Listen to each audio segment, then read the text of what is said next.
Doug McGregor has deep knowledge of Ukraine. He's a former U.S. Army colonel and author of the book Margin of Victory. He joins us tonight. So, Doug, thanks so much for coming on. So you're familiar with the region and you're familiar with Washington. Yes. What do you think was going on here?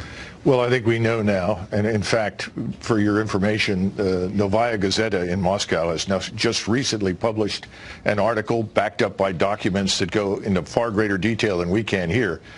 But the bottom line is that the oligarch who was responsible for appointing Mr. Biden to the board and his friend Archer Devon, it seems that he was banned from traveling to the United States. And then magically, after the appointment to the board occurred, suddenly the ban on this man's travel to the United States was lifted.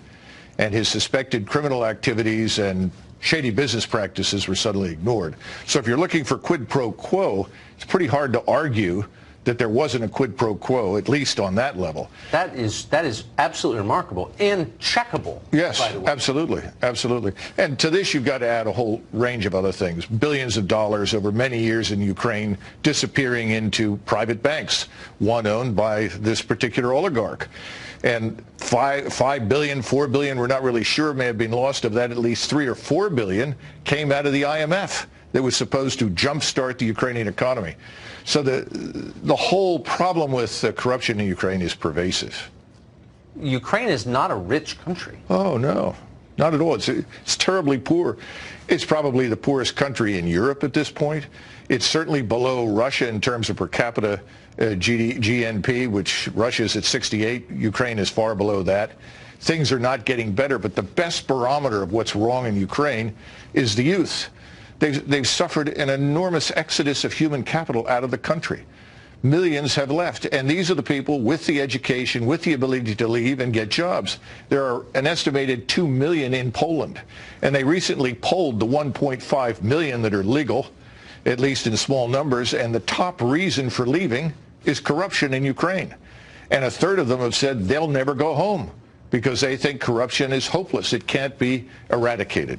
So politically connected Americans who are getting rich from their connections in Ukraine are really exploiting the poorest nation in Europe and its people for money. This is where the swamp has consequences overseas as well as here at home.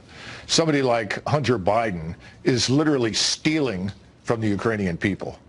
That's what's really tragic about this, and it doesn't stop with him. We could spend a lot of time talking about many politicians who've been involved in one way or another, but a good example is this recent military aid package. We're providing $400 million in aid.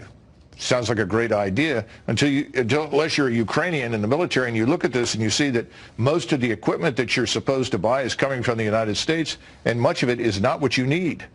Much of it is not terribly useful to you. You would rather buy other things based on your experience, things that you can use immediately. So who's benefiting from this $400 million aid package? We've got to go to the Senate. Look at the senators who sponsored it, the people in the House who sponsored it. Look at the U.S. defense industries. So it's kind of a recycling of American money, but it's not necessarily going to profoundly benefit the Ukrainian military establishment. That is, the deeper you dig, the sleazier everything that happens in this city becomes. So to put that picture on the screen one more time, we aired this last night. We asked the Biden campaign for comment on it, and of course they haven't responded at all. Doug McGregor, thank you for that perspective. Fascinating. Thanks. And tantalizing.